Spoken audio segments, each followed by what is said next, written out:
kimoja kabla hujamaliza swali lako. Wewe kwa wewe ungani na sisi kama uongozi haupo sawa? Sisi tuna kwa sababu nyinyi wana Simba ndio tunapiga story. Ndio.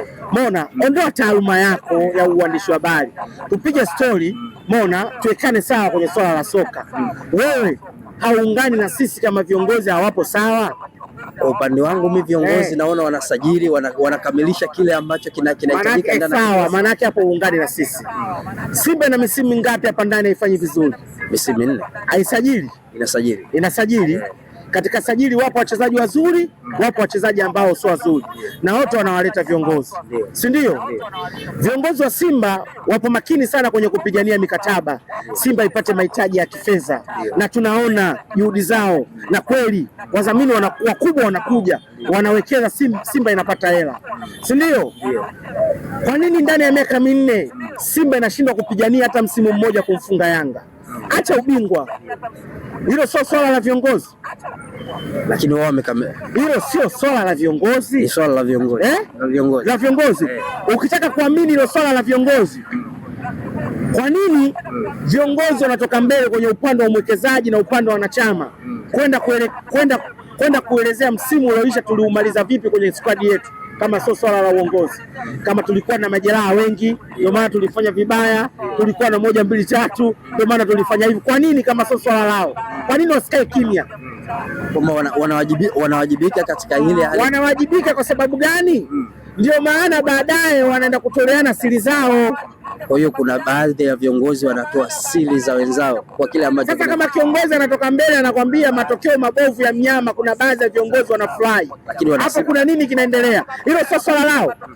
Sasa kama nyinyi mmelumbana pande mbili, je, kwenye kulumbana pande mbili hakuna jambo lolote linaweza likafanyika kwa vitendo? Kama linafanyika kwa vitendo, kupoteza mchezo anahusika ni nani?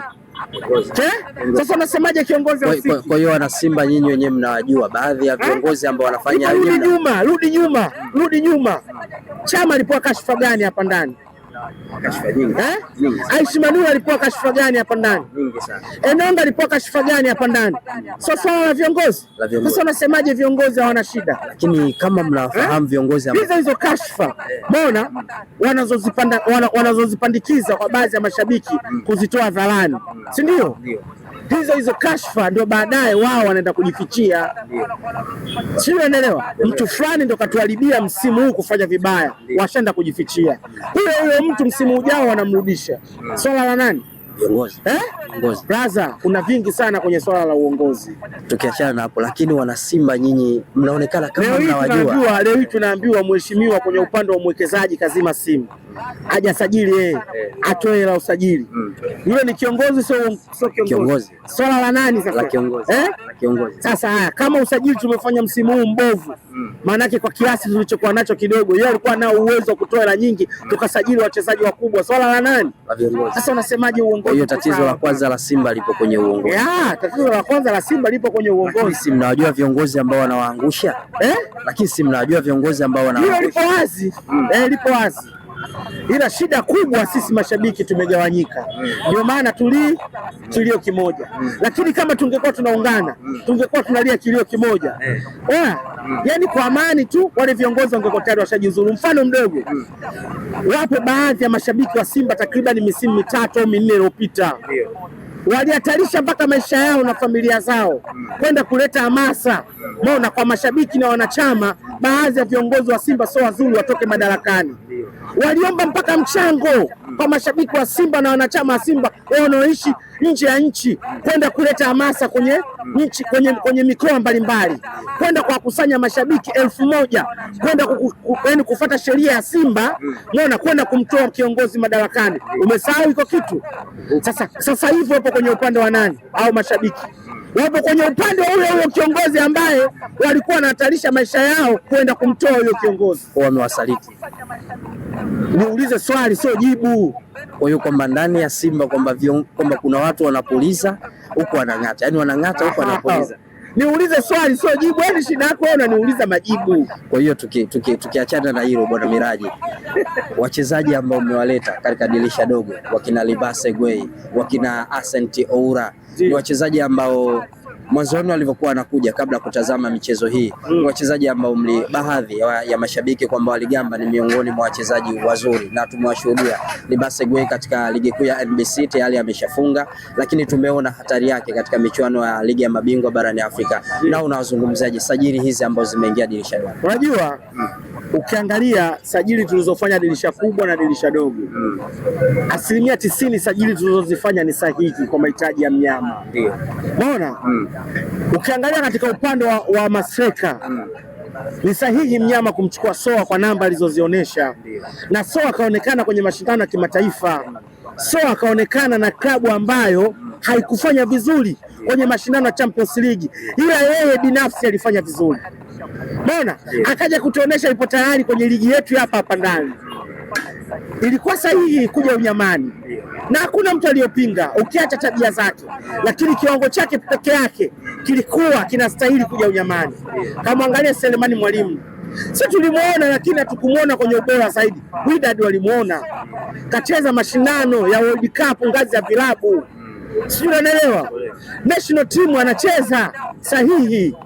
Mwangalie Dese, tumeona msimu wa kwanza kasuasua, msimu wa pili atakuwa bora, kwa sababu msimu wa kwanza kasuasua kidogo kwenye Champions League, kasuasua kwenye ligi ya ndani, ingawa kafunga magoli ya wastani mzuri, ila msimu wa pili atawaka. Na wachezaji wengi unaona wakubwa wanaojitambua, akifeli msimu wa kwanza wa pili anakupa kitu.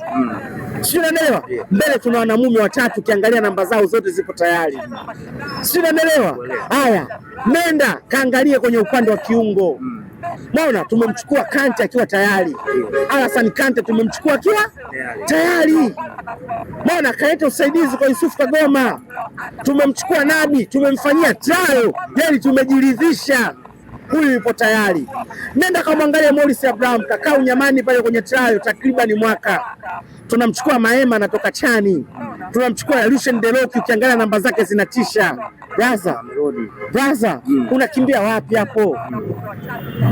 Hakuna kwa kukimbia, manake unaona kabisa sajili za Simba zilikuwa ni bora. Nenda kwenye dirisha dogo, angalia dirisha dogo. Libase tumemuona na Chani yake hapa, si unaona? Aura ukiangalia namba zake alipokopa kwa Alimazabibu, unaona Cape Town, ukiangalia namba zake za ASEC Mimosa, na hata huko alipokwenda ingawa alipata majeraha. Sio yale majeraha kama sisi tulioambiwa ni majeraha ya mkono, sisi tuliambiwa mguu. Tumemuona ingawa hana game fitness, lakini unaona kabisa kila siku zinavyozidi kwenda, anavyopoa mchezo anabadilika. Champions League tofauti alivyocheza na Mashujaa. Champions League kacheza kweli Champions League.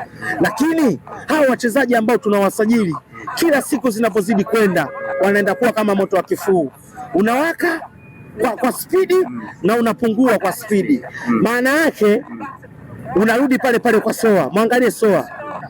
Mwangalie Maema. Mwangalie Lucien Deloki. Leo anakupa, kesho akupi. Mwangalie Morris Abraham.